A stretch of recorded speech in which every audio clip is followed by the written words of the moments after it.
Gaa carraan akka isaan kanaaf galatoomaa jechuu barbaade yoo ka dandamu ta'e yaada guddaa firoomsaan dubbateera waan hawaasaa ta'ullee gaafii tokko lama isinirraa qaba sagantaa keessan illee baay'ee ilaalaa tureera kana durallee eeyyamaadha isin gaafii san isin gaafadhu moo akkam eeyyen gaafadhu mirga kee daqiiqaa 5 qabdaa gaafadhu mirga keeti daqiiqaa 5 qabdaa itti fayyadame gaafii tokkoffaa Aatu Mustafaan yeroo baay'ee mootummaa Abiyin durfamu baay'ee faarsanii anis ni faarsaa ni jaaladha waan irraa jaaladhu qaba akkasuma irraa jibbu qaba jechuudha. Hangama kootiin waa'ee misoomaa irratti Abiy Ahmad dhibbaan dhibbattiin deeggaraa diinagdee irra jira. Isinoo dhibbaan dhibbat deeggartammoo ka jedhu. Lammaffaan nageenya Oromiyaa keessatti sa'aatii ammaa kan hin jiru kan akka fudhachuu qabu biyya sirreessuu kan qabu Shimallis immoo Abiy Ahmad kan jedhu gaafii lammaffaan. Sadaffaan dammoo nageenya kanaaf maaltu furmaata ka jedhu daqiiqaa lamaaf walakkaa fayyadamee lamaaf walakkaa deebii akkanaa deebisan barbaada uumatti. Inni sadaffaan dammoo waa'ee dhimma Dr. Abiy waa'ee asamaa irratti waa'ee bishaanii irratti taayimii kanatti kaasuun hin barbaachisu jedhaayyuun. Wanti kunoo sirriidha moo kaafamuu kan qabu moo kan hin qabne kan jedhu. Arfaffaan dammoo asumaan gaafiin kiyya guddaan Dr. Abiy taayimii ammaa kanatti akkuma kadree dawaa deebite Finfinneen kan Oromooti jedhee maaf nu deebisuu dhabee akkam wanti kun lama fayyadamee daqiiqa makii irratti akkanaa deebisan barbaada gaafii kana.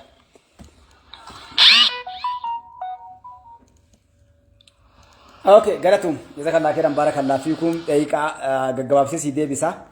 Ulfaadhu ta'ee gaafii gara 4 gaafatte inshallah gaafiin dura Mustafa akkuma mootummaa kana deeggartu deeggaraa mootummaa kana gartee waa'ee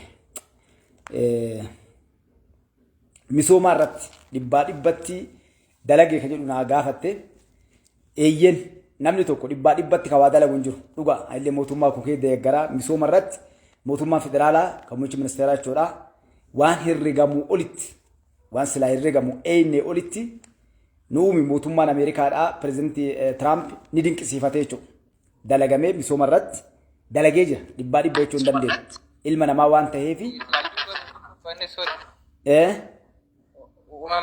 sorry Inki angkan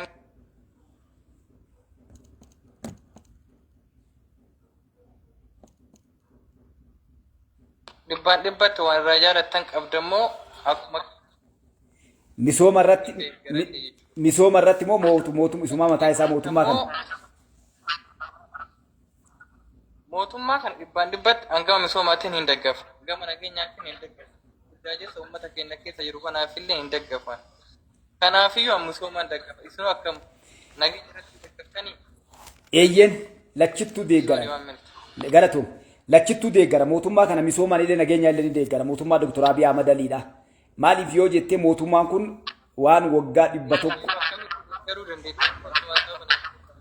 okay mootummaan kuni waggaa 150 waan cambame dhufe nageenyaadha raafame kuni waan dhaba miti ajaa waggaa 150 mootummaan kun dhufe karaa nageenyaatiin mootummaan federaalaa hojii guddoo dalagaa jira kana jechuun Dr. Abiy Ahmad irraa nagaafatte mootummoonni naannoo kan naannoo Amaaraa kan Tigraay kan Oromiyaadhaa rakkoo nageenya eegsisuu dadhabeerraa naannoon kunniin waan cambamaa jiru mootummaan federaalaa naannolee bakka itti gaafatame isaa daangaa irraa eegalee haga gartee bakkoota silaa federaal laallatutti hunda isaatu waan hirmaachisaa jiruuf karaa misoomaatiif karaa nageenyaatiin illee deeggara siin jedha si ta'uu baattu yeroo biraa boruu dhuftee inshallah irratti waliin mari'anna nageenya Oromiyaa hin jiru Shimallis moo Dr. Abiy Ahmad Ali abbichuu itti gaafatama jettee nageenya naannoo Oromiyaadhaa kan itti gaafatamu pirezidantii naannoo Oromiyaa obbo Shimallis malee abbichuu miti muummicha ministeera Itoophiyaati malee mootummaa naannoo Oromiyaatitti akkuma onnatti yala jirti waan silaa jiruu fi baajata baasuu waan barbaachisuuf dirqama isaanii kennamu kennee jira ka waan kanatti gaafatamu pirezidantii naannoo Oromiyaa obbo Shimallis siin jira jechuudha. Nageenya kana fiduudhaan maaltu furmaata ka jetteef ammoo nageenya kana fiduun furmaan isaa jalqaba eenyullee dura uummata Oromooti. Nageenya kana irratti mootummaanis gahee isaa qaba uummanni illee jechuudha. Uummanni akkamitti tokko warri waa'ee naannoo Amaaraatiif fakkeenyaaf Oromiyaa yoo fudhanne warroota gaara galanii qawweetiin karaa gartee hin qabsoofne jedhanii deeman kana deeggaraa jiru of keessa dhoosi uummata jechuudha. Kana fakkii tokko sii kaa qabsoo adda bilisummaa Oromoo keessa turan. Gaafa nuti qabsoo keessa turreef warri nu dura hooggan warri bara Sillaasee Dargii fi turan uummata keessatti naamusa eeggatanii uummata osoo miine diinni akka isaan hin miine godhanii keessa jiraachaa turan. Gaafa gara dhumatti bara Mallas Zeenaawii kana keessatti jechuudha gara dhumaa bara 1996 jidduutti keessa 96 jidduu dhiifama uummata keessatti diinonni lo'anii galan yakka dalaganii uummanni nuuf fincile jechuudha. Of keessaa nu baase uummanni. Harargee keessaa, Baalee keessaa, Gujii Boorana keessaa jechuudha. Waraana bilisummaa Oromoodhaan mootummaa wal ta'uudhaan naannoo sana yaxaanii nu baasan. Mootummaa waammatanii maaliif rakkoon namoota ajjeesuu saamuun inni adda addaa tokko dhiyaatte jechuudha. Nama dhugaa saba akka hojaniin Harargee keessaa, Baalee keessa rakkoon guddaan uumamee uummanni qara nagaa nu beeku, qabsaa'ota nu beeku. Wanni sun ammaattee naan kun hojii diinaati diinaa walii galee yoo dalagan nu baase. Kanaaf uummanni nageenya naannoo isaa fakkeenyaaf shanee yoo isiin bakka jirtu uummanni qallabuu dhabee uf keessa jiraachisuu dhabee faannoo akkasii uf keessaa baasan tokkoffaa namni naga eegu uummataa jechuudha. Mootummaan eeruu yoo uummanni kenneef bakka diinni jiru yoo gartee heera kabaje eegasii mootummaan eegis. Kana yoo jedhe uummata qofatti miti mootummaallee hin kafalle gahee isaa gartee mootummaan naannoolee jechuudha. Kan naannoo Oromiyaa naannoo Amaaraa lamaan kanarratti maaliif waan jiru ni beeka rakkoolee hedduu jiru hawaasa keessa jiru ni beeka. Isa kana mootummaanis uummatni illee waliin ta'uudhaan waan kana qulqulleessuu qabanii. Kanaaf gabaabdumatti nageenyi kan itti bu'u uummataaf mootummaa yoo waliin dalaganii jechuudha. Mootummaanis dirqama isaa, uummanni illee dirqama isaa. Addaan mootummaa waa godhuu hin danda'u, uummanni illee addaan waa godhuu hin danda'u. Lamaan kun waliin qindaa'uudhaan yoo dalaganii nageenyi ni bu'aa jechuudha. Nagaa ka booresse gabaabdumatti nu Oromoo naannoo biraatii illee fakkii ka ta'e namni dura qawwee fuudhelleenu namni dura mootummaa kana fincilelleenu warroonni kuwwan kana laalanii ka isaan wal nyaatan tana keessatti fayyadamna jedhanii kaleessa illee baanii ammallee Oromoon uf duba deebitee laallattee waan jiru ilmaan Oromoo tilachuu karaa nagaatiin fidanii waliin haasofsiisuu araara jidduu buusuu rakkoo jiru furanii walii galchuu kana jechuudha. Asabi yeroo isaa osoo eeggatiin gartee kaafame waa'ee asabi jechuudha. Warra jedhu hayyoonni jiraa jettee yeroo isaa eeggate inumaa akka ana Mustafaa yoo na gaafatanii ture jechuudha. Maaliif asab jechuun namni tokko balbala galaana jechuun balbala mana keetii jechuudha. Wanni adda jiruun qaalomtee namni iyyaa jiruun maal beeytanii rakkoo hedduu ture waan namaan galiin bakka san xiqqoo sii daqiiqaa takka lama dhaabbadha. Qaalomni yookaan ammoo jiruun uummata keenya qaalofte kun tokkoffaa wanni isiin qaalofteef addunyaa keessatti jijjiirama adda addaatiin lola addunyaa keessa jiru kan Yukireeniif Raashaa kana qabatee koronaa dhufe qabatee korophiisa wannoota adda addaa addunyaa kana keessatti dhufee wal qabatee jiruun addunyaa guutuu keessa qaalomni jiruudhaa dhufee jira jechuudha. Isa kana irratti nuti buufanni galaanaa itti fayyadamnu importii fi ekspoortii meeshaa alabbaafachuu balaa galchuu itti fayyadamnu kana maati jechuudha. Harka namaa keessaan waan barbaanne alabbaafachuu yeroo barbaanne itti baafachuu hin dandeenyu waan barbaanne baafachuu hin dandeenyu. Alaallee waan barbaanne galfachuu hin dandeenyu waan barbaanne gartee itti fayyadamuu hin dandeenyu. Maaliif tokko warii guddaa kafallaa biiliyoonaan doolaraan jechuudha. Inni lammataa meeshaan fakkeenyaa lolaa wanni adda addaa wanni nu silaa biyyi takka. Osoo namni biraa biyyoonni lamaan waliin dalagatan qofa osoo hin beekne galfatan balbal namaatiin waan baafnee galchinuuf akka gartee laalanii wanni keessi kenna hundi diinota kennaan gartee yeroo hunda sakattamaa gala. Kanaaf galaanni asabii kun waan kenna.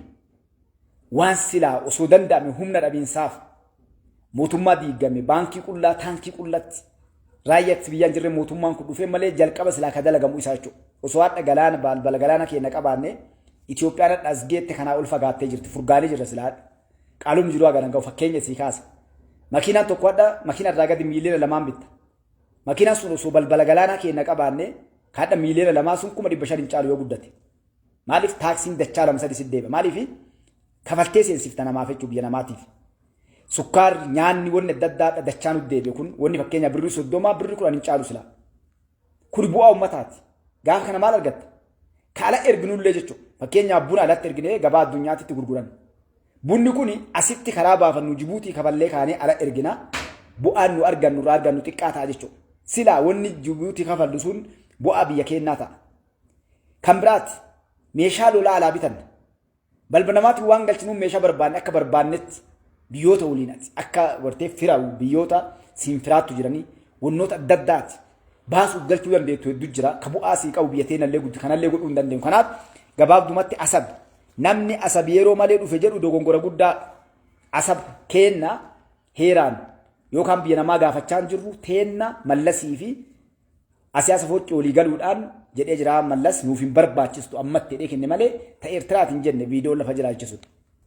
Wanni kun waan kenna waan gartee fardiiti addunyaalleen akka jechaa jirti gabaabdumatti wanni asab kun namoonni waa'ee asabii nu laalu jedhuuf yeroo miti jedhu warroota gartee gargaarsaa baandaa jedhan qulqulluu sarabbaa fedhaa ta'u isa baandaa hamaa ummata kana ittiin daldaaluu miidhuu barbaadu jechuudha. Biyyi galaana hin qabne kamu biyyi kamu addunyaa keessatti jiraachuu hin dandeettu heerri addunyaa kaa'ee jira. Hattaa biyyi galaanatti hin dhiyaanne galaana biyya keessa baatee itti fayyadamuu mirgi kennameefii jira. Wanni kun balbaluma tanteetaati baatee galtuun jechuudha gabaabdumatti. Namni balbala bahee galuun hin qabne jiruu hin qabu. Waan feeti yoo qabaatte qabeenya feeti jabina feeti yoo qabaatte laafaadha yaraadhaati. Wama takka illee argachuu hin dandeettu harka namaa keessa jirta nama balbala sirraa banee si cufachuuf kanaaf kun yeroo barbaachisu ta'ee lafa kaa jechuudha. Kuni kan irra maa'ii doktor maan na gaafatte doktor Abiy Ahmad Aliidhaan magaalaa Dirre Dhawaa akkuma ta Oromiyaati jedhetti waa'ee Finfinnee naa jettee na gaafatte. Kun waan yeroo dheeraa sila barbaachisu gabaabsee si deemsa taayimii waan hin qabneefi. Already magaalaan Finfinneedha magaalaa gudditti Oromiyaati. Qarallee teennaa ammallee taatee jirti. Namni hadha magaalaan Finfinneedha magaalaa Oromiyaati miti magaalaa gudditti Oromiyaati miti jedhu tokkollee agarreen jiru tokkoffaa lammaffaa. Waajiroonni naannoo Oromiyaadha akka jirutti waajira pirezidentii naannoo Oromiyaa irraa kaasee waajiroonni poolisa Oromiyaa qabatee fakkeenyaaf namoonni mormayyoo jiraatan saarbeet yoo ati hidhatte akkasuma waliigala magaalaa Finfinnee keessatti waajiroonni as kee jira tokko inni lammata wani nama kennaa kabiraatii illee adda bahu na gaafatta naa obsi shaggar namoonni hedduu shaggarii kanatu gariiniif wanni magaalaa Finfinnee kaasaniif shaggar hadha shaggar magaalaan jennu tuni Finfinnee marsitee jirti. Finfinnee marsitee jirti. Magaalaan tun magaalaa akka malee guddachaa jirtu. Qubee qubaa gartee qubee qubaa tana shaggaraadha Finfinneef. Finfinnee walakkaa kana kee jirti. Walakkaa kana as keessa. Namni lafa Oromiyaa tana wanni kun dalagameef laal. Kaleessallee lafa teennaa heeraan yookaan ammoo heera mootummaatiin nurraan fudhan humnaan dhufanii fudhatan. Fishaa keenya ganda keenya magaalaa teenya lafa teenya deebinee jirra. Eegatti deebine namni gaafannee hadha magaalaa Oromiyaa jennee murteessuun takka illee hin jirtu. Maal godhaa jirra? Ilmaan Oromoo waajira irraa eegalee ilaala. Irra guddaan wanni gaafii namaa deebuu qabdu. Waajirri pirezidentii naannoo Oromiyaadhaa maal isin manni mootummaa jechuudha. Manni mootummaa naannoo Oromiyaadhaa Adaamaa tureemi. Hadha magaalaa Finfinnee eessa Boolee. Boolee masaraan mootummaa kuniif inni miilaan deemtee lachuu dhatta jechuudha. Hektaara lafa bal'aa irratti manni ajaa'ibaa masaraan ajaa'ibaa dalagamaa jira aadaa Oromootiin. Finfinnee keessatti fooqilee manoonni dalagamaa jiran aadaa wanni marti wanni silaa Oromoon ati yoo abbaan fedhe dhufee hadha qabeenyuma qabaadhotti waa dalagachuu danda'e. Namni laggasin orgu jiru namni ati gaafattu hin jiru kantiibaan Oromoodha. Wanni hundi waa murteessee waa lafa kaa jiru Oromoodha jechuudha. Kanaaf gabaabdumatti yarummaa yoo qabaanne malee namni gaafannu hin jiru. Heeraaf ammoo Oromoon akka gartee waa saamte balleessite hin jenne marii biyyoolessaatu deemaa jira. Heerri waan jijjiiramuu jira. Yoo ka uummanni jaalate taa'ee ka uummanni hin taane ka'ee heerri biyyaa jijjiiramuu deema. Heerri asiin dura afaan qawweetiin tumame ka Miliinikillee ka Haile Sillaasee illee ka Dargii illee ka Mallas illee ka uummanni Itoophiyaa sabaa sablammootaaf Oromoolleen ufii tumattee miti. Ka diinni nuufilee dirqamaan jala bulaan jedhe. Inni sun marii biyyoolessaatu irra deemuu jira. Maal irraa ka'e? Tokko alaabaa. Hattaa maqaa Itoophiyaa jedhu. Alaabaan Itoophiyaa, maqaan Itoophiyaa. Heeronni wanni adda addaa fakkeenyaaf afaan Oromoo, magaalaa guddittii Oromiyaa, magaalaa guddittii Itoophiyaa wannoonni kun guutuun ka'u jira. Fakkeenya afaan Oromoo yoo kaanee jijjiirree afaan Oromoo afaan hojii goona jennu taate heeruma kalee namni kaa ilaala Itoophiyaan heera qabdi jettee addunyaan sanii addunyaa wajjin dippiloomaasii wajjin dalagachaa turre. Mootummootuma dikteetara sanniin abbootii irree kaqawween dhufan saniin biyyoota addunyaa waliin jechuun Afrikaa fi biyyoota kaawwan illee gadafanii. Adda ol kaanee yoo dhufne jennee cabsinee waan barbaanne goone heera san cabsina. Yoo warri sun Itoophiyaa miti jenne malee yoo mootummoonni sun mootummoota Itoophiyaatii miti jenne malee waan san ol kaanee diiguu hin dandeenyu. Mootummoonni sun akkuma qawween dhufutti addunyaanis ni beetti taa'e tahee heera kanaan biyya tana bulchaa turte. Nuti Oromoo nama waa balleessu hin taane suuta teennee wanni nu jarjarsu hin jiru. Magaalaan guddittii magaalaa Oromiyaa eenyu Finfinnee walii ragga'uu deema. Magaalaan guddittii Itoophiyaallee eenyu Finfinnee mata'uu deemti. Lafteen eegataati fakkeenyaaf waan kan namni biraati irratti jiraachistu handhuura taanee biyyi Itoophiyaan gaafas teena taati. Magaalaan guddittii Oromiyaallee Finfinnee magaalaan guddittii Itoophiyaallee Finfinnee maal agarsiisa gaaf kan lafti ka Oromoo ta'u Oromoo eenyu akka taate akkasitti finnaatu. Kanaaf fakkeenya afaan Oromoo afaan hojii godhu asuu keessa na biraati illee deebii taati. Ol kaanee adda afaan hojii godhuu hin danda'u mootummaadha jiru kun. Maaliif? Heera karee kan tumame keessatti afaan hojii afaan tokko jedhee kaa'ee jira. Inni sun tokko ka jedhu sun ka'uu qaba. Osoo kalee afaan hojii afaan tokko ol ta'uu qaba jedhee hadha finnee afaan Oromoo mootummaan kun cadhisee dabaluu danda'a. Paarlaamaa dhiyeessee maal godhe? Garuu heera kalee keessa maal jedhaa? Afaan hojii Itoophiyaadhaa afaan tokko jedha. Kana jechuun gartanii. Magaalaan guddittiin Itoophiyaadhaa Finfinneedhaa jedha kaleessa. Kanallee oluma kaanee addaa lakki jechuun dandeenyu jechuudha. Maaltu nu jarjarse? Uummata guddatu biyya bulchaa jira. Maajoorii faranjii maal jette yookaan ammoo heerri addunyaa maajoorii ruul maanoorii raayit. Uummanni guddaan sabni guddaan biyya bulchaa mirga uummata xiqqaa yookaan ammoo saba xiqqaa eegaa. Wadha uummata guddaa namni boru hangootaan raadhee buusuu miti. Seeree kaleessa tooftaa adda addaatiin bune. Kanaaf gabaabdumatti magaalaan Finfinnee akkasitti deebiti. Dirqawaa wanni dhawamee magaalaa naannoo waan ta'eefi federaalaan kallee waan jirtuu fi wanni sun muummichi ministeeraa waan rajjaanis qabaa jedhame jechuudha. Magaalaa Finfinnee qofaa miti si jammar magaalaalee hedduu amma fakkeenyaaf kaartaa adda bilisummaa Oromoo kalee go ahead itti fuuf dubbadhu. Sorry gidduullee Abshir dhaabuun barbaanne tureyyuu. itti fuuf. Gaaffiin gaaffiin itti ta'e gaaffii hundarradhee bakka nageenyaatitti nageenya illee hin daggafaa. Nageenyi bakka hin jirretti akkamitti nageenya daggafuu dandeetta? Inni itti aanu dammoo mootummaan kun mootummaa jijjiiramaati. Mootummaa jijjiiramaa erga ta'e mootummaan Dr. Abiyyiin durfamu kun sababa maaliitiif dura wayyaaneen birriin milishaan jiru birriin maaliin jiru amma anyway torbaan tokko keessatti mana tokko milishaa fedhetu seen birrii uffata milishaa birrii nyaata milishaa jedhama. Okay. Sadaffaa dammoo qaama miidhamaa yookaan harka qalleeyyii jedhee wayyaanee uummata keenyaaf gargaarsa godhaa ture. Maaliif taa'imii mootummaa Oromoo jiru kanatti gargaarsa agarsiisuu uummata keenyaaf godhamuu dhabee kan jiru iyyuu saamamu. Kanarratti yaada akkamii qabda? Okay. Wanni kun yeroo itti fudhannee yeroo biraatti fudhannaa sii deebisa gaafii gaafatteef. Waa'ee nageenyaa kanarra nama keenya kan dhibe. Dhugaa. Nagee ilaala waa takkallee dhugaadha. Nageenya kanarratti waan namni keenya hubatintu jira. Maali hubatiyyuu ati jette nageenyi fakkeenyaaf nageenyi hin jiru jettee agabuun bultu. Nageenyi hin jiru jettee gartee dalaggaan dhiistu. Nageenyi hin jiru jettee nageenya qulqulleessa jettee walumaa galatti gara nageenya sirreessu hin deemtu. Fakkeenyaaf Raashaa fi adda eenyu meeshaa Raashaa miti. Israa'elii fi Filisxeemoon lolaa turan.